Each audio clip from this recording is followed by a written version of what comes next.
Hello the internet, welcome back. We have a Dorothy Serendipity guide, an updated guide because she does have a rerun banner currently. So for those of you who are wondering, I'm pulling for Doro, Sefhi, I like her, or I got her on a multi, I got lucky, or whatever, or I got her last year, but I never built her. Should I build her? What is her use niche right now? Is it even worth, my god, that ass, is it even worth pulling for her? What's going on? So let's talk a little bit about all of that. And as usual, we can start with the basic stuff, which is where is she on the tier list currently? So currently, Doro is a pretty good character on T1. It's a unit that is pretty flexible. It's a unit you can use everywhere. It's a unit that even outside of raids, right, we see consistent use on tower, campaign, water weak content for the most part. And the best usage she has is the shotgun team, which currently nowadays she is the main DPS there. It's no longer Bunny Soda. And also for the boss, only one in tower and in campaign. It's disgustingly annoying and hard to clear that boss at high deficit if you don't have Doro. By the way, tiers updated, some tiers have been shifted around, mostly moving some characters down. As usual, feel free to leave some comments and some feedback on how it's looking like. So it's a nice character. It's still worth building her if you like her. It's still worth building if you are a water main. Absolutely. It's the second best DPS for water after Snow White Heavy Arms. My Snow White has bad lines, so I usually prefer running my Doro because, well, she has a nice ass and I'm kind of a simp for Doro. Even my OG Doro from day one is still not reset and fully built, which is a waste of resources, but it's fine. So that's it. Let's assume you do like her, you did pull for her, whatever the case it is, and you want to be building her. How should you be building current Doro? So on her skills, is a pretty simple character. It's a 7-10 on all skills around. Like skill 1, skill 2, 1 burst are all a 7 to 10. There is no difference in here. The best thing to remember about Doro is that even though she's a shotgun, she switches to her sniper form, quote unquote, where she does gain pierce. So she's like a pierce sniper, and she will be doing really, really good damage. It's not a sniper per se, but pretty similar, right? So she works really well with pierce, and thanks to this skill 1. She gets a lot of self boosts when she goes into this pierce mode.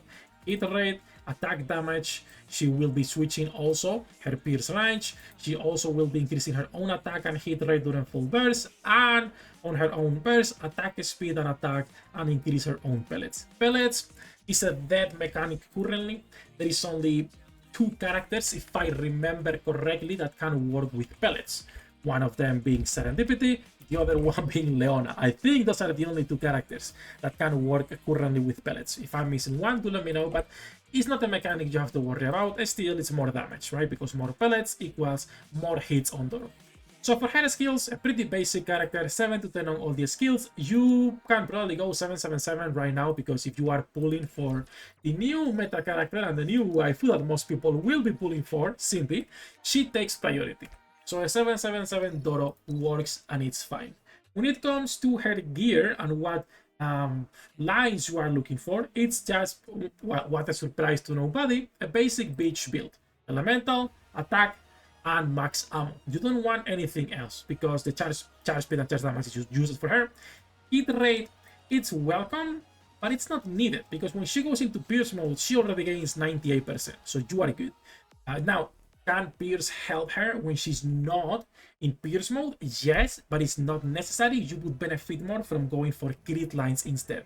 So elemental, attack, and max ammo for the basic lines, crit as fillers, nothing else. When it comes to the cube, pierce is the best cube for her if you can take advantage of pierce. If you're on a boss where you are not piercing consistently, then you remove this and put the usual resilience or bastion. Either work because, it's a 1.5 second reload time, not super long.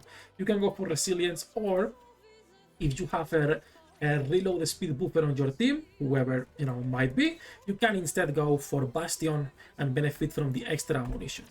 So it's a really simple character to be building. When it comes to team compositions, there are 2 possibilities you can be running for Doro.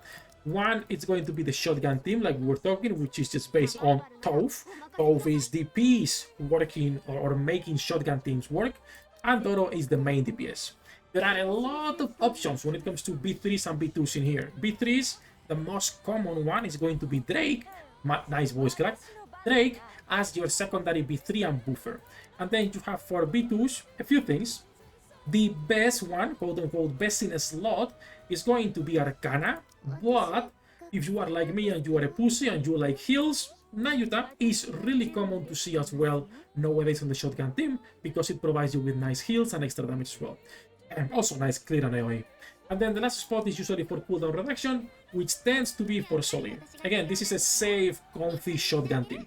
There are multiple variations. If we're talking about water, you can put her on any team and she will work. You don't have to slot her there. She can go into a normal water team where you hyper buff her, right? And you put anything as your B2, whatever it is, and she will work there. She will work there too. She does not have to be on a shotgun team to perform and to work. When it comes to meta usage and pros and cons for Dorothy, honestly, like I said earlier, it's a character that you guys will see pretty much consistently since she was released, right? As you guys can see, she's been used in a lot of situations. There has been 2 raids where she was not used, and it turns out one was the electric raid, and then here also the electric raid. And the reason is that the shotgun teams on electric, there are a few options you can be running instead. Between Isabel Arcana and a few things, you don't really need to be running her in those team compositions. So that's why you don't see her as often on electric, but everywhere else is a staple regardless of content, right? Really good character. And then when it comes to pros and cons, and this still applies even to this day, sadly. So strongest water damage dealer at the time of her release, nowadays is not the case. Like I said, nowadays the case for that is actually going to be for our girl Snow White. She is the strongest water DPS in the game by far at the moment. It's stupid how good she is.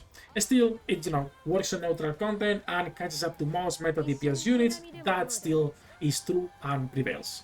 The 2 bad things she has are still true to this day, sadly. So, first seasonal Pilgrim character opens the door for Shift Up to release more characters like this, which is bad for everyone. And well, it's been a year and here it is, right? The floodgates have been open. Now we can expect every single year a new Pilgrim in summer, which is not great. There is way too many 1% banners already in the game, which makes it hard. Sefhi, you're saying that you have MLD? I know, I'm part of the problem. That's why I'm not saying anything. So that's the first thing. The second is that the pellet mechanic is still not really used. Like I said earlier, Maid Privateer and Summer Doro can benefit from them, but there is only Leona who can really do this, while you will benefit more in the case of Doro for Pierce buffers rather than someone who can increase pellets like is Leona, right? So a Grave works better. Even an Aid will work better than running a Leona specifically for Summer Doro. So that's basically everything currently for the updated guide, how to build her team compositions. I said this at the beginning of the video, but in my opinion, Cinderella takes priority. Priority, my god, brother. I don't know how to speak, guys. I'm gonna go take a nap after this video. Cindy takes priority over Dorothy. And then if you have enough resources and you can afford it, she's still a fantastic character that gets used on raids. I also showcase that even on Harvester, my Cindy is doing better than my Doro. So 100% grab Cindy first, and then if you can afford to grab a copy of Doro, that would be nice. Also remember, Doro might not come back next year. Reruns in Nike are still never confirmed and never guaranteed, so it's up to you if you want to be skipping a summer Pilgrim character that might not come back in the future. That's it, that's everything for this video. As usual, we are live almost every single day. Links in the description down below. Good luck with your pool dinner dates, and I'll see you in the next one.